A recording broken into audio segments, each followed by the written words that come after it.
වාසනාවන්ත පින්බර දිනයකට ආශිර්වාද පතමින් අපේ මේ අලුත් වීඩියෝ එක පටන් ගමු. මම නැවත නැවතත් ඔබට අවධාරණයෙන් පෙන්වලා දීලා තියෙනවා. ඔබේ නිරෝගී බව තමයි ඔබේ ලොකුම සම්පත කියලා ජීවිතේට තියෙන. මේ අවධාරණය කිරීම මම වචනෙන් ඔබට දෙන උපදේශයක් පමණක් නෙවෙයි. මේක තමයි ජීවිතය පිළිබඳව මගේ දර්ශනය.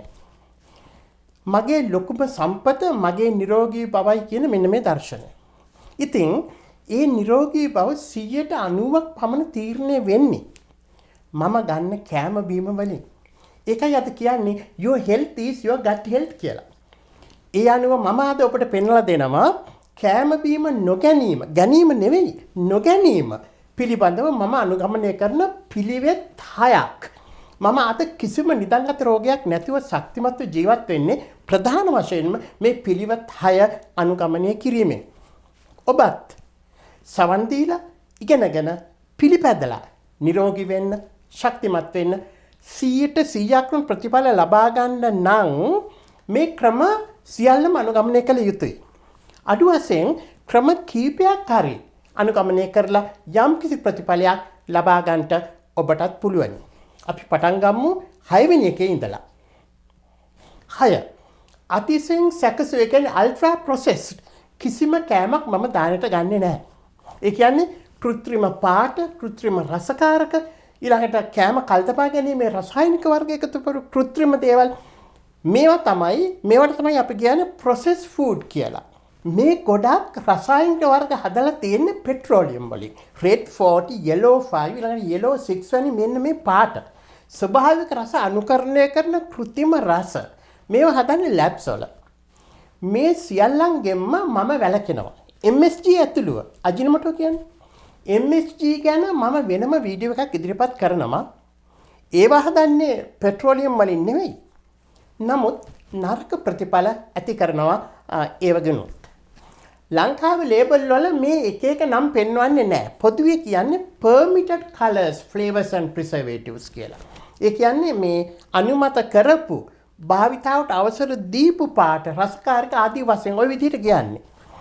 මේවා ඇතුළත් කෑම වලට උදාහරණ කීපයක් තමයි cakes, chips, biscuits, cookies, toffee ඊළඟට පැක් කරලා විකුණන්න තියෙන්නේ. ඒවලම කන්න පුළුවන් කෑම જાති මෙන්න මේවා. මම මේවෙන් වැළකෙන්නේ මෙන්න මේකයි. අතිශයින්ම සැකසූ කෑම නිසා තමයි ඇදුම, පීනසේ වැනි රෝග පහළ වෙන්නේ, පිළිකා හැදෙන්නේ, ગેස්ට්‍රයිටිස් ඊළඟට ෆැටි ලිවර් වැනි නොයෙක් නිදන්ගත රෝග ඇති වෙන්නේ. ඊළඟට ඒවා වැඩි වෙන්නේ, විශේෂයෙන් මානසික ආබාධ එන්නේ. කෘත්‍රිම ලෙස උයන පිහින රෙස්ටොරන්ට් කෑමත් මේ ගොඩටම අයිති. කඩේකින් බත් එකක් කාලා පැය ගාණක් යනකොට වතුර තිබ හැදෙනවා නම් පාලනය කරගන්න බැරි තරම් ඔලිව් කැක්කුම එනවා නම් සෙම විශ්සෙනවා නම් ඒ කෘත්‍රිම දේවල් දාපු නිසා විය හැකි. මම නම් අවුරුදු ගානකින් දානේවල් දන්න මෙහෙ, ඒ කියන්නේ ඇමරිකාව රෙස්ටොරන්ට් එකකට ගිහිල්ලා නැහැ. ලංකාවට ඇවිල්ලා දුර ගමනක් යනකොට පිටින් දාන ගන්න සිද්ධ වෙන අවස්ථා තියෙනවා. මේ හැම වෙලාවකම මම අහනවා මොනවද කෑම වලට දාලා තියෙන්නේ කියලා. ස්වභාවිකව උයන කෑම විතරයි මම දානට ගන්නෙ. 5. සෝඩා වර්ග, බෝතල් කරපු බීම වර්ග සහ එනර්ජි ඩ්‍රින්ක්ස් කවදාවත් මම ගන්නෙ නැහැ. මේවා ඔක්කොම අල්ට්‍රා ප්‍රොසෙස් කරපුවා. ඉස්සරලා කිව්ව විදිහට පෙට්‍රෝලියම් වලින් හදපු රසකාරක සහ පාට දාපුවා. ලෙඩ කරන බීම. මේවා දාලා හදන කෑම බීම වලට මම කියන්නේ delicious poisons කියලා. ඒ කියන්නේ ඉතා රස වස. ලංකාවේ මේවා බොන එක fashionable. එක සැරයක් මට මතකයි ඇමරිකන් ජාතිකයෙක් කළ මම ලංකාවට ආව මිට අවුරුදු ගානකට ඉස්සරලා. ආපු වෙලාවේ ලංකාවේ අපේ හිතවත් මේ ධනවත් පවුලක් කට්ටිය අපි නුවර එක්ක ගියා. ඒගොල්ලන්ගේ වාහනේ. මගදී හොඳ බීම තියෙන තැනක් කියලා අපි එක්ක ගියා ඉහළ මට්ටමේ කඩේකට. ඒකෙන් අපිට අරන් දෙන්න හදනවා මේ Red Bulls මේ එනර්ජි ඩ්‍රින්ක් එකක්. මේක හොඳ ඇමරිකන් බීමක් කියලා. මගේ යාළුවා ඇමරිකන් යාළුවා එකපාරට උග sorry ma'am this is poison කියලා. ඇත්ත. කිඩ්නි, liver වැනි ඉන්ද්‍රියන් දුර්වල කරනවා. වසම තමයි. පිරිසිදු වතුර හෝ එවලේම හදන පළතුරු විස තමයි මම පානයට ගන්නෙ. කෘත්‍රිම බීම වර්ග ගන්නවා වෙනුවට. 4. ඔබ දන්නවා වුණත් මේකත් කිව යුතුයි. මගේ ස්ථිර ප්‍රතිපත්තියක් නිසා කිසි විටකත් මම මත්පැන් පානය කරන්නේ නැහැ. ඒක කියන්න දෙයක් නැහැ. හාමුදුරු කෙනෙක් වශයෙන් ලාංකික ජනතාවට මත්පැන් නැතුව ජීවත් වෙන්න බෑ. ඒ බැරි තත්ත්වයක් වෙලා තියෙනවා. පුදුම විදිහට ඇබ්බැහි වෙලා. පුදුමයි මේක නරක විපාක ගැන හිතන්නේ නැතිකම, තේරෙන්නේ නැතිකම. දහසක් ලෙඩ ඇති වෙනවා මත්පැන් පානය කිරීමෙන්. පිළිකා, වකුගඩු රෝග, liver දුර්වල වීම, හෘදයාබාධ, blood pressure වැඩිවීම, ඇදුම පීරිස හැදීම සහ වැඩිවීම, ලිංගික ශක්තිය හීන වීම, heart failure, මානසික ආපත් සීමාවක් නැහැ. මේ කීපයක් විතරයි මම කිව්වේ. ඔබ මේ වගේ රෝගවලට පාත්‍ර වෙලා දුක් විඳිය යුතුද? ඔබේ ශාරීරික සහ මානසික සුවය වෙනුවෙන්, ඔබේ දූ දරුවන් වෙනුවෙන් ඔබ මේ රෝගවලින් වැළකී යුතුද කියන මේ ප්‍රශ්නේ අහලා ඔබම පිළිතුරු දෙන්න. 3. දිනකට පැය 17ක් 19ක් අතර කාලයක් අඛණ්ඩව මම निराහාරව ඉන්නවා.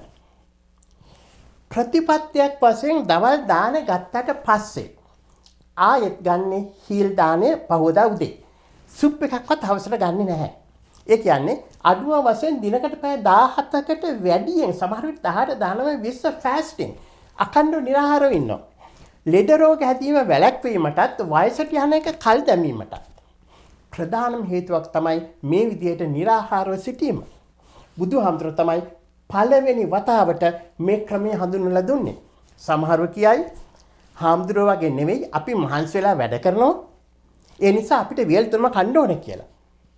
සත්‍ය නම් වේල් තුන කන්න ඕනේ කියන එක හදාගත්තු දෙයක්. ඒක අංගට අවශ්‍ය දෙයක් නෙවෙයි.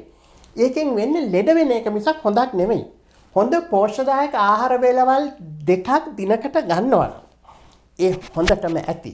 මම මීට පෙර කියලා තියෙනවා කෑමෙන් ඒ පෝෂ්‍ය ගුණය ගන්න බැරි නම් මල්ටි විටමින් එකක් ගන්න ඕනේ කියලා. එතකොට ගොඩක් පිටිපත් කන්න ඕනේ නැහැ. ගොඩක් මහන්සි වෙලා වැඩ කරන කෙනෙක් තමයි මම. ඒත් වේල් දෙකක් හොඳටම ඇති. දවල් දානේ වන්දල ඉවර වෙලා මම පුරුද්දක් වශයෙන් ප්‍රෝටීන් ඩ්‍රින්ක් එකක් ගන්නවා සත්වාහාර වලින් තොර ඔය හදපුවා. ඊට පස්සේ එදි වෙනකන් කිසිම දෙයක් අවශ්‍ය වෙන්නේ නැහැ, බඩගින්නක් දැනෙන්නේ නැහැ. ප්‍රතිඵලයක් වශයෙන් ලෙඩ වෙන්නේ නැහැ, මහත් වෙන්නේ නැහැ, ශක්තිමත් ලීන් මසල්ස් මස් පිඩු වර්ධනය කරගන්න පුළුවන් වෙනවා. 2. ඕගැනික් නොවන සමහර පළතුරු සහ එළවලු වර්ග මම දානෙට කිසි අවස්ථාවක වළඳන්නේ නැහැ. මොනවද මේ සමහර කියලා කියන්නේ? විශේෂයෙන්ම පලා වර්ග මම ඔය ඉස්සර පෙන්නලා දෙලා තියෙනවා. සියුම් පොත්තක් ඇති පළතුරු වර්ග. මේවා අනිවාර්යයෙන්ම ඕගැනික් විය යුතුයි. ඕගැනික් කියන්නේ කිසිම කෘත්‍රිම රසායනික වර්ග නැතුව වවපුවා. මේවට ගහන රසායනික වර්ග ඇතුළට ඇද ගන්නවා. මොකද අර සියුම් මේ සිවිය නිසා කන්නේ වසවිස. උදාහරණයක් වශයෙන් ගෝවා, රාබු, නිවිති, කේල්, බ්‍රොකලි, ඇපල්, pears, ස්ට්‍රෝබෙරි, බ්ලැක්බෙරි වැනි මෙන්න එළවලු සහ පළතුරු වර්ග මෙවැනි දේවල් අනිවාර්යයෙන්ම ඕගැනික් විය යුතුයි. නැත්නම් පිළිකාය වැනි භයානක රෝග වලට පාත්‍ර වෙන්න පුළුවන්. තද පොත්තක් තියෙන පළතුරු වර්ග අඹ, අලිගැට pear, ඊළඟට කෙසෙල්, ගස් ලබු, රම්බුටන් වැනි පළතුරු වර්ග ඒවා ඕගැනික් වෙන්නම ඕනේ නැහැ. සමහරෙකුට හිතෙන්න පුළුවනි හාමුදුරුවෝ මේ දෙන දෙයක් වළඳන්න ඕන නේද කියලා. එහෙම දෙයක් නැහැ. මට වඩාත් වැදගත් වෙන්නේ මගේ සෞඛ්‍ය මිස දෙන දේ වැළඳීම නෙමෙයි. කරුණාවන්ත දායකයෝ ඒක දන්නවා. අපේ මෙහි දායක දායිකාවෝ ඇමරිකාවේ ඉන්න අපේ දායකයෝ ඒක හොඳ අවබෝධයක් තියෙන අය. මම හිතනවා මේ පණිවිඩය මම අපේ දායක පිරිසට දීලා තියෙනවා කියලා අපේ ලංකාවේ ජනතාවට දෙනවා. බොහෝ විට ඒ අය අපිට පිළිගන්නන්නේ මෙහි අය වසවිස නොදාපු එළවලු පළතුරු වැනි දේවල්. ඒගොල්ලෝ කෑම ගන්නෙත් අන්න ඒ විදිහට ඒ පණිවිඩය අපි සමාජයට දීලා තියෙනවා. 1. කිසිම සත්ව ආහාරයක් දානෙට ගන්නෙ නැහැ මම. ඒ කියන්නේ මස්, මාළු, කරවල, බෙත්තර, කිරි, මී පැණි වැනි කිසිම දෙයක් ගන්නෙ නැහැ. 100%ක්ම වීගන්. මේක තමයි මගේ නිරෝගී වීමේ ලොකුම රහස. ඇනිමල් ප්‍රෝටීන් නිසා තමයි අපි ඉක්මනට වයසට යන්නේ. මම මේක ගැන සාකච්ඡා කරලා තියෙනවා මීට පෙර වීඩියෝ වල.